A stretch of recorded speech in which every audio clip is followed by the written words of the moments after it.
साथ संगत जी, प्यार से कहना। धन निरंकार जी, आशा करती हूँ आप सभी बहुत अच्छे होंगे। आप सभी का बहुत बहुत स्वागत है। एक नई साखी के साथ फिर से हाजिर हूँ मैं। चलिए आज की साखी सुनते हैं। साथ संगत जी, एक राजा थे। राजा के साथ साथ वो कवि भी थे। उनकी पत्नी अत्यंत रूपवती थी। उस राजा ने स्त्री के सौंदर्य पर 100 श्लोक लिखे जो श्रृंगार शतक के नाम से प्रसिद्ध हैं।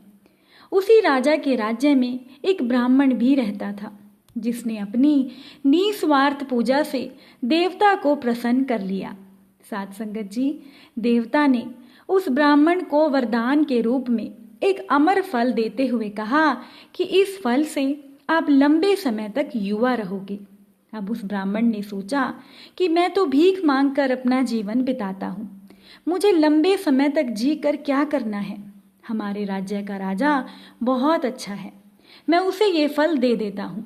अगर वो लंबे समय तक जिएगा तो प्रजा भी लंबे समय तक सुखी रहेगी। साथ संगत जी, यही सोचते हुए वो ब्राह्मण राजा के पास गया और उसको सारी बात बताते हुए वो अमर फल राजा को दे आया। अब राजा उस फल को पाकर बहुत खुश हुआ। राजा ने मन ही मन सोचा कि ये फल मैं अपनी पत्नी को दे देता हूँ, जिससे मेरी पत्नी लंबे समय तक जीवित रहेगी, क्योंकि वो राजा अपनी पत्नी से बहुत प्रेम करता था। साथ संगत जी, राजा ने सोचा कि अगर मैंने ये फल खाया तो मेरी पत्नी की मृत्यु मुझसे पहले हो जाएगी और उसके वियोग में मैं जी नहीं सकूंगा। इसीलिए राजा ने वो अमर फल अपनी पत्नी को दे दिया। लेकिन साथ संगत जी, वहां की रानी उस नगर के कोतवाल को पसंद करती थी। राजा ने अमर फल अपनी रानी को दे दिया, लेकिन रानी ने वो फल वहां के कोतवाल को दे दिया और उसको कहा कि तुम इस फल को खा लेना, इससे तुम्हें लंबी आयु प्राप्त होगी। साथ संगत जी, अब वो अमर फल लेकर जब वो कोतवाल महल से बाहर निकला तो सोचने लगा कि रानी के साथ तो मुझे धन दौलत के लिए झूठ मूठ ही प्रेम का नाटक करना पड़ता है, और ये फल खाकर मैं क्या करूँगा। इस फल को मैं अपनी परम मित्र राज नर्तकी को दे देता हूँ, क्योंकि मेरी मित्र बहुत अच्छी है और मैं उसे बहुत पसंद करता हूँ, और मैं यही चाहता हूँ कि मेरी परम मित्र वो राज नर्तकी लंबे समय तक जीवित रहे। तो उस नगर के कोतवाल ने वो अमर फल अपनी उस नर्तकी मित्र को दे दिया। साथ संगत जी, राज नर्तकी ने चुपचाप वो अमर फल कोतवाल से लेकर अपने पास रख लिया। अब कोतवाल के जाने के बाद राज नर्तकी ने सोचा कि कौन सा मूर्ख होगा जो ये पाप भरा लंबा जीवन जीना चाहेगा। हमारे राज्य का राजा बहुत अच्छा है और राजा को ही लंबा जीवन मिलना चाहिए। ये सोचकर उसने किसी प्रकार से राजा से मिलने का समय लिया और एकांत में उस अमर फल की महिमा सुनाकर राजा को वो अमर फल दे दिया और कहा कि महाराज, आप इस फल को खा लेना। अब राजा उस फल को देखते ही पहचान गया और हैरान रह गया। साथ संगत जी, अब पूरी पूछताछ करने पर जब राजा को पूरी बात मालूम हुई तो उसे वैराग्य हो गया। वो राजा अपना सारा राजपाट छोड़कर जंगल में चला गया और वहीं उसने वैराग्य पर 100 श्लोक लिखे जो वैराग्य शतक के नाम से प्रसिद्ध हैं। साथ संगत जी, यही तो इस जीवन की, इस संसार की वास्तविकता है।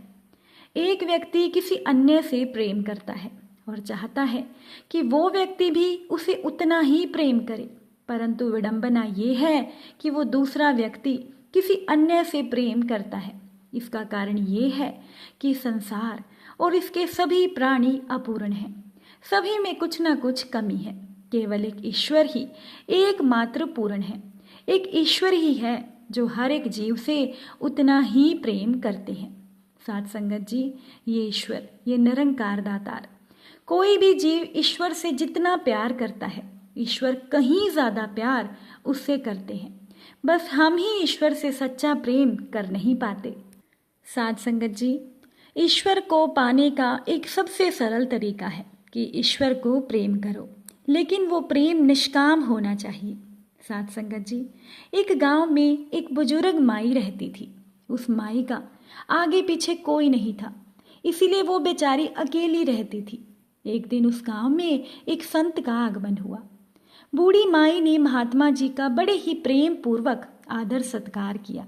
जब वो महात्मा जी जाने लगे तो बूढ़ी माई ने उनसे कहा कि महात्मा जी, आप तो ईश्वर के परम भक्त हैं, कृपा करके मुझे ऐसा आशीर्वाद दीजिए जिससे मेरा अकेलापन दूर हो जाए, क्योंकि मैं अकेली रह रहकर ऊब चुकी हूँ। तब उस संत महात्मा ने मुस्कुराते हुए अपनी झोली में से बाल गोपाल की एक मूर्ति निकाली और उस बुजुर्ग माई को देते हुए कहा कि माई, ये लो, ये आपका बालक है, इसका अपने बच्चे की तरह प्रेम पूर्वक लालन पालन करना और इससे तुम्हें बहुत खुशी मिलेगी। साथ संगत जी, वो बुजुर्ग माई बड़ी लाड प्यार से ठाकुर जी का लालन पालन करने लगी। एक दिन गांव के कुछ शरारती बच्चों ने देखा कि वो बूढ़ी माई एक मूर्ति को अपने बच्चे की तरह लाड़ लड़ा रही है, तो नटखट बच्चों को उस माई से हंसी मजाक करने की सूझी। उन्होंने उस माई से कहा कि अरे मैया सुन, आज गांव में जंगल से एक भेड़िया घुस आया है जो छोटे बच्चों को उठाकर ले जाता है और मारकर खा जाता है। तू अपने लाल का ख्याल रखना, कहीं इसको भेड़िया उठाकर ना ले जाए। साथ संगत जी, उस बुजुर्ग माई ने अपने बाल गोपाल को उसी समय कुटिया में विराजमान किया और खुद लाठी लेकर अपनी कुटिया के दरवाजे पर पहरा लगाने के लिए बैठ गई। अपने लाल को भेड़िए से बचाने के लिए वो बूढ़ी माई भूखी प्यासी दरवाजे पर पहरा देती रही। पहरा देते देते एक दिन बीता, फिर दूसरा दिन, फिर तीसरा, चौथा और पांचवा दिन बीत गया। वो बूढ़ी माई 5 दिन और 5 रात लगातार बगैर पल के झपकाए भेड़िए से अपने बाल गोपाल की रक्षा के लिए पहरा देती रही। उस भोली भाली मैया का ये भाव देखकर ईश्वर का हृदय प्रेम से भर गया। अब ठाकुर जी को मैया के प्रेम का प्रत्यक्ष रूप से आस्वादन करने की इच्छा हुई। साथ संगत जी, भगवान ने बहुत ही सुंदर रूप धारण करके वस्त्र भूषण से सुसज्जित होकर भगवान उस बूढ़ी माई के पास में आए। साथ संगत जी, ठाकुर जी के पांव की आहट पाकर वो बूढ़ी माई डर गई कि कहीं दुष्ट भेड़िया तो नहीं आ गया मेरे लाल को उठाने। तो माई ने लाठी उठाई और भेड़िए को भगाने के लिए उठ खड़ी हुई। तब श्याम सुंदर ने कहा कि मैया, मैं तेरा वही बालक हूँ जिसकी तुम रक्षा करती हो। तो माई ने कहा कि चल हट, मैंने तेरे जैसे बहुत देखी हैं, तेरे जैसे सैकड़ों मैं अपने लाल पर न्यौछावर कर दूं। अब ऐसे मत कह और चल यहाँ से भाग जा। साथ संगत जी, ठाकुर जी उस बुजुर्ग माई के इस भाव और एक निष्ठा को देखकर बड़े खुश हुए।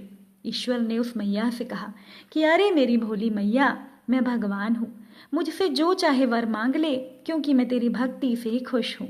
साथ संगत जी, बूढ़ी माई ने कहा कि अच्छा, आप भगवान हो, मैं आपको प्रणाम करती हूँ। कृपा करके मुझे ये वरदान दीजिए कि मेरे प्राण प्यारे लाल को भेड़िया ना ले जाए। अब ठाकुर जी और ज़्यादा खुश होते हुए बोले, तो चल मैया, मैं तेरे लाल को और तुझे अपने धाम लिए चलता हूँ, वहाँ तो भेड़िए का कोई डर नहीं है। इस तरह से प्रभु उस बूढ़ी माई को अपने धाम ले गए। साथ संगत जी, ईश्वर को पाने का सबसे सरल तरीका होता है सच्चा प्रेम करना, निष्काम प्रेम करना ईश्वर से। साथ संगत जी, जब हम पूरी तरह से तन्मय होकर ईश्वर से निस्वार्थ प्रेम करते हैं तो एक न एक दिन हमें ईश्वर दर्शन ज़रूर देते हैं। साथ संगत जी, अगर साखी अच्छी लगी हो, वीडियो को लाइक कीजिएगा और चैनल को सब्सक्राइब कीजिएगा। साथ संगत जी, प्यार से कहना, धन्य निरंकार जी।